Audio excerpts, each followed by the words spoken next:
In case you're wondering what's up with my finger, for the past around 3 videos, you guys have been noticing that I have a bandage on my finger.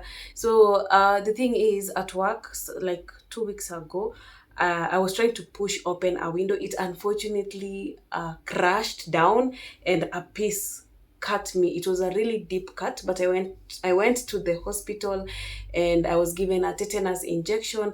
They wanted to stitch it up, but I was too scared, so the doctor said it's still okay, I can still heal without the stitches. That day when I got cut, my baby sent me some flowers. So let me take you back to that day, because I made a few videos just from receiving these flowers, this beautiful bouquet, and a drink here. Tick tock, the clock keeps ticking. I don't know what I should do, and I wish you would be right here with me. My mind is filled with pictures of when we used to dance, but now I don't know where you are.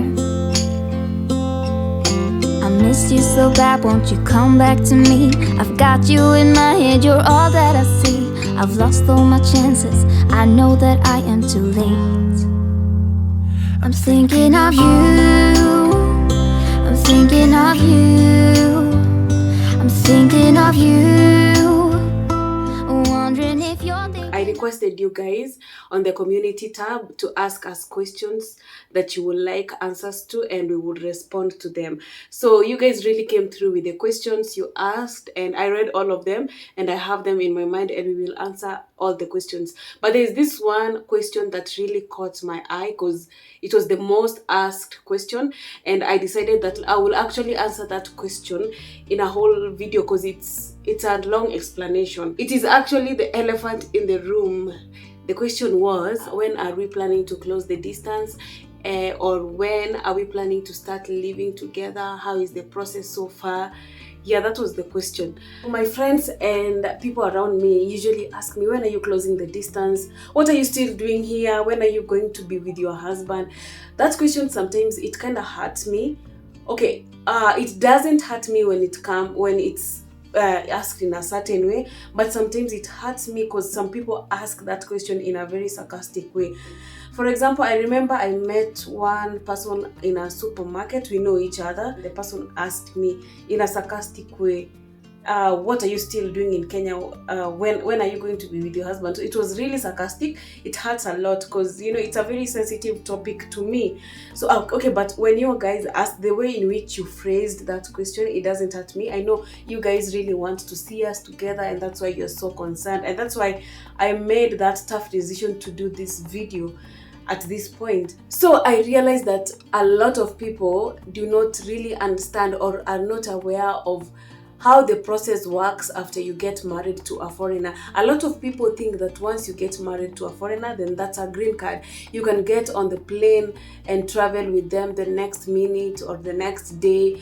I also used to think the same, by the way. Before I got into this situation, I also used to think that once you're married to a foreigner, then that's it. You can now fly into their country easily.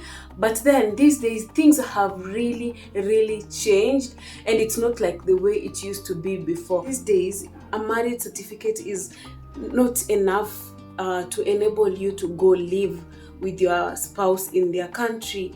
So alongside the marriage certificate, there are things like you need to prove that your relationship is genuine. I mean, every evidence that you may be having that can prove that your relationship is genuine, then you need to provide that. Aside from that, your partner needs to satisfy the financial requirements that the embassies ask for. So if your partner is not satisfying those financial requirements, then with your marriage certificate alone, you won't be able to go live with your partner. So in a nutshell, that is how it is. It's a lot of paperwork. It's a lot of proving that that relationship is genuine.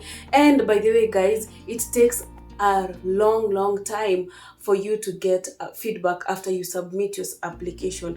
So for example, for the British Embassy, it used to take around 3 months for you to get a visa, but now due to COVID backlog and the Ukraine situation, this kind of visas, they are taking around 6 months for you to get the result. So it takes a really long time. Some countries it takes 2 years, sometimes it can take 3 years. And when you make this application, it doesn't guarantee you that you're going to get that visa. Sometimes you can be refused. I know of many people who have been denied this visa and they have to apply all over again. If the visa is denied, you don't get your money back, and it's very expensive. There's so much money that you need to part with in such applications. So it's not really an easy thing as a lot of people think. It's very complicated. It's nerve-wracking. The waiting periods are nerve-wracking. It can drive you crazy. Some people even say that maybe if you get a child, then the process will be easier and you'll be able to go easily. But then I realized that when you have a child, it's even more complicated. The workload becomes double and the requirements go higher. So it is not really a good idea. So for those people who sometimes I see in the comment section telling me that that's really not a good idea, it is these days things are so different and the rules are changing day by day, and with kids it's even more complicated. Some people tell me or give us an advice that maybe Ati can relocate and we live here in Kenya. But again, it is not relocating. No matter where you are relocating to, relocating is not easy. Relocating means that you have to leave behind everything that you have set up in your country, and you come to a different country to start again from zero, to start again from square one. In such a situation where you are married and you can't be with your partner, you can't enjoy married life because you have to be separated like this. It's really nerve-wracking. You guys, sometimes I cry so much.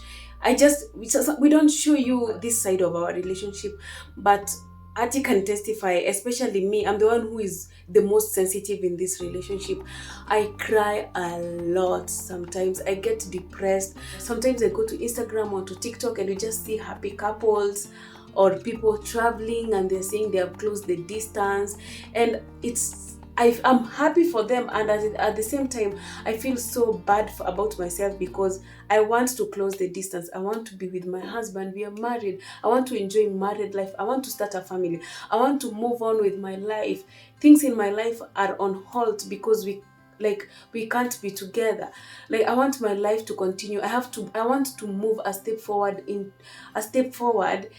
with my life. But then I can't. At this moment, we can't. We have to be separated. Sometimes I get so frustrated. I'm even mad at God, that's for sure. Sometimes I get so mad at God. Sometimes I feel like God has forgotten us or God is ignoring us because we have been waiting for the longest time to be together. We have waited for years, you guys. We have really waited, and it has taken a lot of sacrifice from both sides. Sometimes all these complaints that I make to God has a way of humbling me down and making me appreciate my life.